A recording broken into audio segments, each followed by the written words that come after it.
Então, vamos ouvir agora o professor Clever Bravo, da ESP Equador. Seja muy bienvenido, Clever. Muy buenos días con todos los amigos. No sé si me escuchan. Escuchamos y te vemos. Oh, ya. Muchas gracias. Ok. Bueno, no sé si me permiten iniciar mi ponencia con un abrazo para todo el auditorio de mi querido hermano país, Brasil. Tuve la oportunidad de visitar unas cuantas veces, pero quiero, ante todo, agradecer la invitación de nuestro amigo Tacio, quien ha hecho posible esta ponencia. Y también quisiera yo saludar a todas las autoridades que están presentes en este auditorio, porque estas actividades académicas revisten de mucha importancia tanto para ESEME como para nosotros como Universidad de las Fuerzas Armadas. Bien, quisiera yo pedir a mi amigo Manuel que exhiba, solamente tenemos una diapositiva y con esa vamos a manejarlo.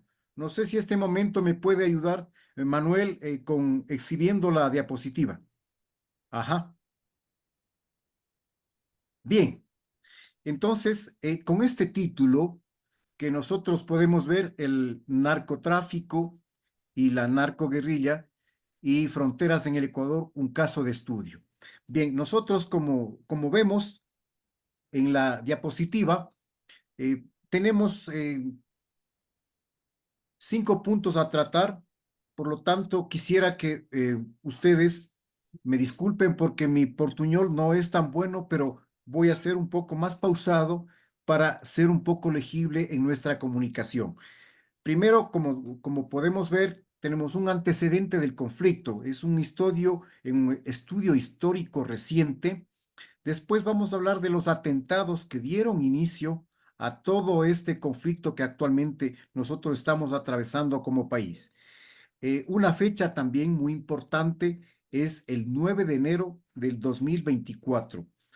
Hace más o menos 7 meses, 8 meses, nosotros sufrimos un atentado directamente con la toma de un canal de televisión. Y luego, pues, el penúltimo punto, hablaremos de fronteras y finalmente daremos unas breves conclusiones. Bien, vamos a empezar entonces. Nuestro país, hace un par de décadas, y quiero ser un poco más exacto, a partir antes del año 2007, nuestro país era considerado como una isla de paz y había solamente delincuencia común como en todos los países latinoamericanos. El único peligro que se tenía es de pronto un robo improvisado, o un secuestro tal vez muy suelto, muy ocasional, pero tampoco vamos a decir que nuestro país era extremadamente seguro. Pero hablamos de un nivel de peligro bastante bajo antes del año 2007. En ese año cambió todo porque un nuevo gobierno vinculado con el socialismo del siglo XXI hizo sus políticas. Entonces nosotros, según investigaciones que se dan acá, en el año 2006 hubo ya la presencia económica de las Fuerzas Armadas Revolucionarias de Colombia, las FARC, que patrocinaban las campañas y entre esas una campaña acá que corresponde a un partido que se iba formando, un nuevo partido político que se iba formando acá en el Ecuador.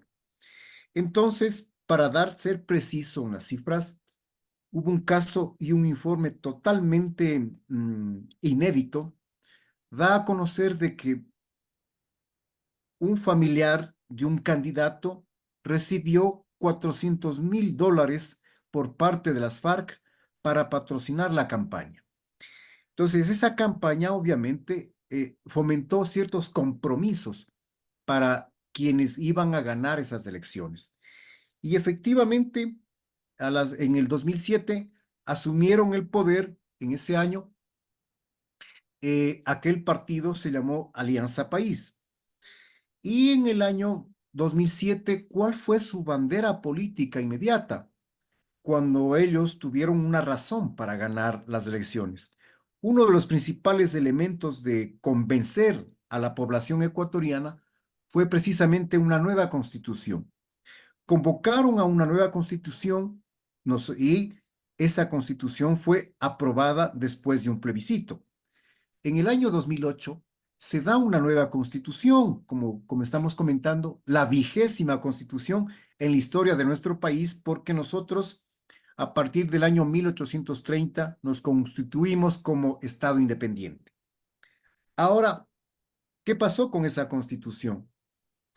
Uno de los elementos que tiene esa constitución es el libre acceso a nuestro territorio, es decir, la famosa ciudadanía universal. ¿De qué se trataba? De que cualquier persona de cualquier parte del mundo podía ingresar a nuestro país, sin necesidad de visa, sin necesidad de algún control o ningún antecedente jurídico que se pueda exigir a personas que tienen un origen dudoso en sus países, pero en nuestro país era una puerta abierta, las fronteras se abrieron para cualquier persona que ingrese. Hubo una fuerte oleada de migración por parte de venezolanos, de colombianos, de haitianos y también una pequeña oleada de, de gente que venía de los Balcanes, de la Europa del Este. Entonces, como que configuró una suerte de inseguridad incipiente. No se la percibía realmente, pero fueron tiempos en los que se da a conocer, o como en la condición de historiadores recientes, vamos a entender de que en esos tiempos, esta gente que venía de Venezuela, de Colombia, venía de dejar sembrado el narcotráfico como un elemento de sostén para estos carteles, especialmente con los dos carteles mexicanos, el cartel de Sinaloa y el cartel de Jalisco Nueva Generación. Estos dos carteles empezaron ya a funcionar en el Ecuador. ¿Por qué? Porque hay nosotros una suerte de ubicación geográfica que favorece a este tipo de mercancía ilegal. Todos entendemos de que hace unas décadas atrás, una de las principales industrias a nivel mundial con su poder económico era la industria petrolera a nivel mundial. Pero hoy en día, esta industria del narcotráfico lo superó a la industria petrolera. Por lo tanto, ahora estamos abocados a nivel mundial de que el narcotráfico es la primera institución con el primer poder económico a nivel internacional. Pues bien, otra de las cosas que nos llama la atención de que el gobierno de Alianza País, a partir del año 2008, abrió 3 agregadurías militares que nunca en la historia de Fuerzas Armadas se vio. Eran 3 agregadurías, la primera que se abrió para Irán, la segunda para Bielorrusia y la tercera para Cuba. Es extraño suponer que, ¿cuál es la necesidad militar que se tiene con Irán de parte de Ecuador? Pues ninguna. Con Bielorrusia, peor todavía. Y con Cuba, una relación militar, nunca ha existido una relación militar. Diplomática, sí, obviamente, pero militar no. Pero el gobierno, con intenciones escondidas, abrió estas 3 agregadurías en estos 3 países que hemos hecho mención. Ahora, como decíamos, nosotros como país estamos rodeados al norte con Colombia y al sur con Perú. Son 2 países de grandes producciones de la cocaína. Entonces, qué es lo que pasó entre los años 2007 y 2017? Que se retroalimentó el poder del narcotráfico sin que exista una inseguridad exacerbada para nuestro país y para nuestra población. Pues simplemente se empezaron a extender los tentáculos del narcotráfico en paralelo, como todos conocemos, que no viene el narcotráfico como un delito solitario. Viene acompañado de tráfico de armas, tráfico de personas, viene también la minería ilegal, y todo conjuga o centraliza su capacidad económica en el lavado de activos. Pues bien, entonces nosotros aquí vemos que empezó a fortalecerse especialmente los dos carteles de México, el cartel de Sinaloa y el cartel de Jalisco Nueva Generación. Pues bien, entonces, ¿qué es lo que empezó a existir en nuestro país? No el peligro todavía, porque estamos hablando de que el peligro es reciente. Ese narcoterrorismo, esa narcopolítica empezó a sacar sus tentáculos recién hace un par de años. Pero hasta el año 2017, todo era pacífica en nuestro país, aún se mantenía con ese concepto de una isla de paz. Ahora, ¿qué es lo que también favorece a que tengan éxito estos carteles y estos grupos de delincuencia organizada, los GDO? Que otro de los puntos favorables para nuestro país, aparte de la ubicación geográfica, que le permite que ingrese por pasos ilegales desde Colombia la cocaína y desde Perú cocaína y también el tráfico de armas, porque el fuerte del tráfico de armas viene desde Perú y traspasa nuestras fronteras. Otro de los elementos importantes para que exista un lavado económico efectivo es la dolarización. Nuestra moneda oficial es el dólar estadounidense. Entonces, esto también permite que exista pues una suerte de facilidad para las transacciones internacionales, porque el dólar americano tiene esa facilidad, es esa solidez y esa inmediatez para las transacciones. Otro de los elementos importantes, bueno, no tan importantes, sino vamos a aplicar la palabra específica, la palabra denigrante. El gobierno de Alianza País, entre los años 2007 y 2017, hizo también una gestión y su actividad y su política era para debilitar la capacidad militar y la capacidad policial. Es decir, el control que ejercía siempre Fuerzas Armadas y Policía Nacional en nuestro territorio estuvo debilitado, en primera instancia porque se intentó politizar al interior de Fuerzas Armadas, por un lado. Segundo, a debilitar la disciplina interna que se tiene en la institución militar. No es posible o es inaceptable de que no se empiecen a no respetar las jerarquías. Esas políticas que se dio son casos similares en Fuerzas Armadas de Venezuela, pero acá en el Ecuador, como una institución militar tradicional, jerárquica, conservadora, las políticas que infundían por parte del Ministerio de Defensa durante esta década fue precisamente debilitar la capacidad militar y profesional. No hubo un aporte directo para el mejoramiento del equipamiento militar, no hubo un aporte y una presencia del Poder Ejecutivo en nuestras ceremonias militares, por citar un ejemplo. Entonces, ese debilitamiento tenía una intención de que las Fuerzas Armadas, debilitadas en su poder operativo, permitían el acceso del narcotráfico con mayor facilidad. Y esa fue la intención y así fue como sucedió. Pues bien, entonces, como pasamos a un segundo punto, vamos a hacer una breve historia de lo que hemos sufrido como país, y digo sufrido por el tema de los atentados.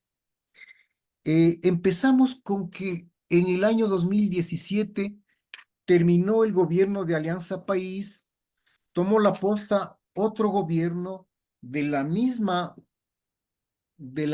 corriente política, del mismo perfil ideológico, socialismo del siglo XXI. Y este gobierno, liderado por Lenín Moreno, como que hizo ciertos ajustes que no estaban de acuerdo con el gobierno anterior, a pesar de ser de la misma línea política. Entonces, uno de las políticas, o una de las, eh, digamos que una acción que tuvo el nuevo gobierno de Lenín Moreno en el año 2017 fue hacer una consulta popular. Y en esa consulta popular, la pregunta central y precisa era si es que se permitía o no que un presidente sea presidente vitalicio o ser reelegido las veces que sea necesario. Pues bien, el pueblo ecuatoriano en esa pregunta respondió que no, que el pueblo ecuatoriano no aceptaba que exista un presidente vitalicio tal como Chávez o como Maduro o como Putin, de ninguna manera. Eso afectó las relaciones de ese gobierno de Lenín Moreno con el gobierno de Rafael Correa. Y eso produjo una fuerte tensión política, de modo que en el año 2018 empieza una reacción y ahí sí empiezan los atentados terroristas. Y vamos a hacer mención de algunos de esos. El 27 de enero es el primer atentado que se da en la historia de Ecuador con fuertes consecuencias, consecuencias mortales. Primero, este 27 de enero del año 2018 explota un coche bomba frente a un cuartel, en los parqueaderos de un cuartel de policía que está ubicado en la zona fronteriza noroccidental. Nosotros llamamos a esa zona a la provincia de Esmeraldas, que limita directamente con Colombia, con la zona de Tumaco de Colombia.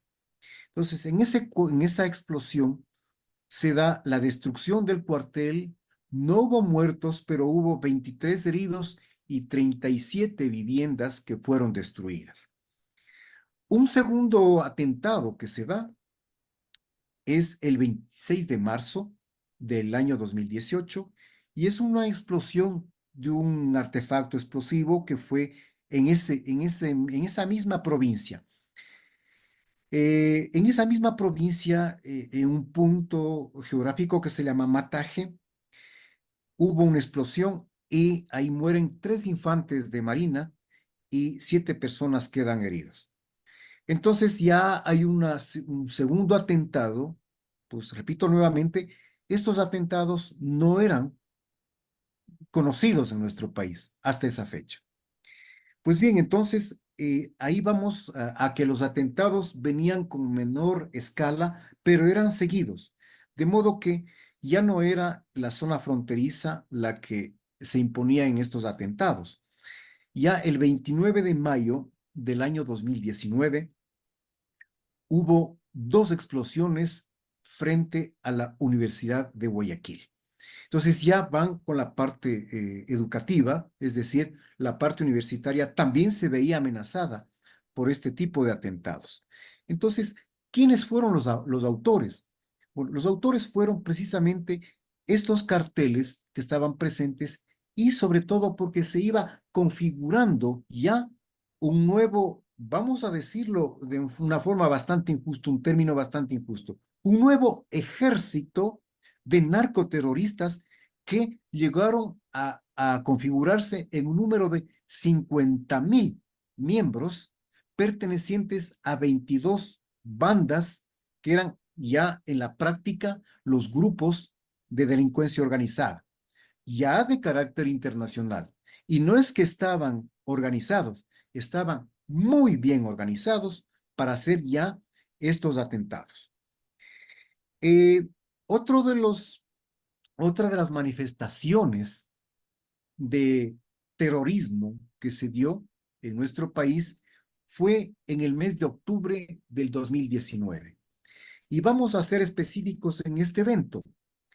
En el mes de octubre se dieron 11 días de fuertes protestas sociales y de fuertes enfrentamientos entre la fuerza pública y los manifestantes.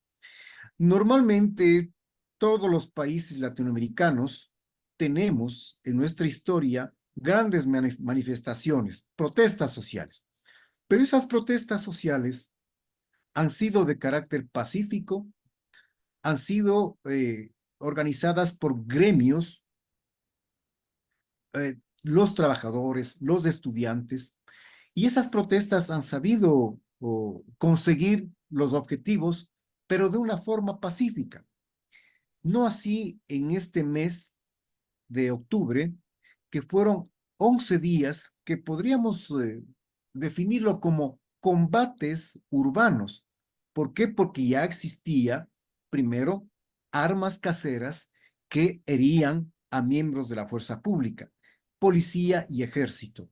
Porque en esas circunstancias, en estas protestas sociales del año 2019, que se repite un segundo capítulo en el año 2022. Pero en estas de octubre ya intervienen lo que nosotros lo hemos llamado los terroristas infiltrados. Dentro de este grupo de manifestantes, que no era una cifra compuesta de un grupo simple, estos manifestantes llegaron aproximadamente a una cifra de 20,000. Y las protestas sociales se centraban acá en Quito, en la capital. En otras ciudades se dieron en este mes de octubre en paralelo otras protestas, pero las más fuertes, las más violentas y digamos, y por qué no decirlo, las más sangrientas, se dieron en el mes de octubre acá en la ciudad capital, acá en Quito. Entonces aquí ya hubo, primero, armas caseras, gente que tenía ya un entrenamiento previo para fomentar la violencia y también el saqueo y también los incendios que provocaron. En esa protesta social, vemos que los eventos de mayor riesgo y de mayor afectación al Estado fue el incendio del edificio de la Contraloría.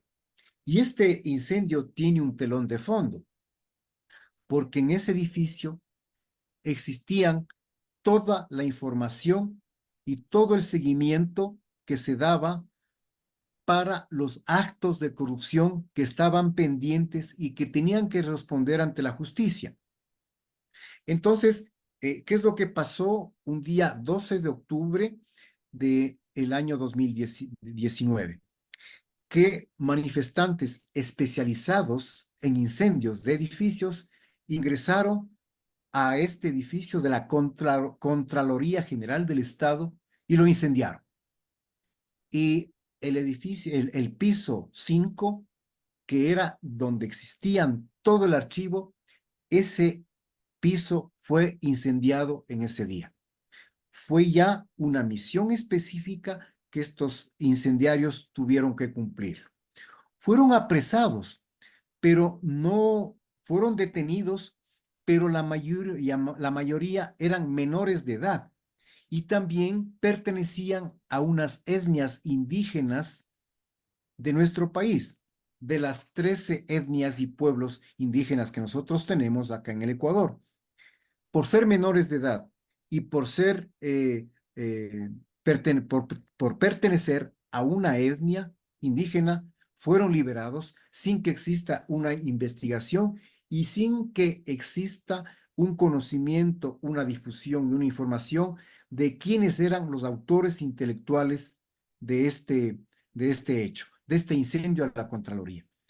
Y en paralelo a eso también existieron otros atentados, como por ejemplo el ingreso al canal de televisión Teleamazonas. Ahí lo que hicieron fue incendiar todo el parque de vehículos que estaba en el parqueadero de este canal. Por suerte, había unas puertas de seguridad que no lograron violar esas puertas e ingresar ya a los estudios del canal.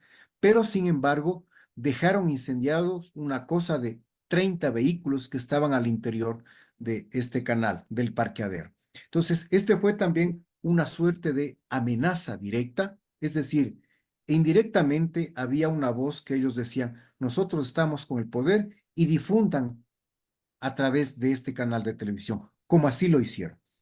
Entonces, claro, hubo otros atentados también que eran en paralelo. Ya no era una protesta sencilla, civilizada, la que se solía hacer antes en años anteriores. Nunca hubo en el Ecuador este tipo de protestas tan agresivas y este tipo de protesta agresiva, violenta, sanguinaria, incendiaria, se repitió también en el año 2022.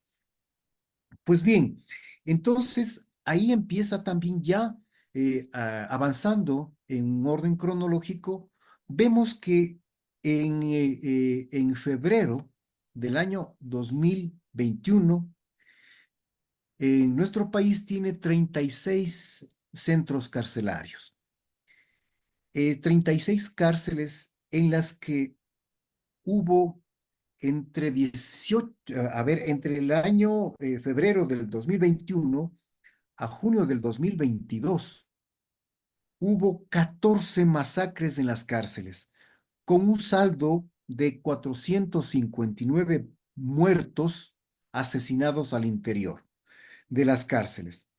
Y fue uno de las más fuertes y es que realmente es increíble cómo se realizó este tipo de atentado al interior de una cárcel.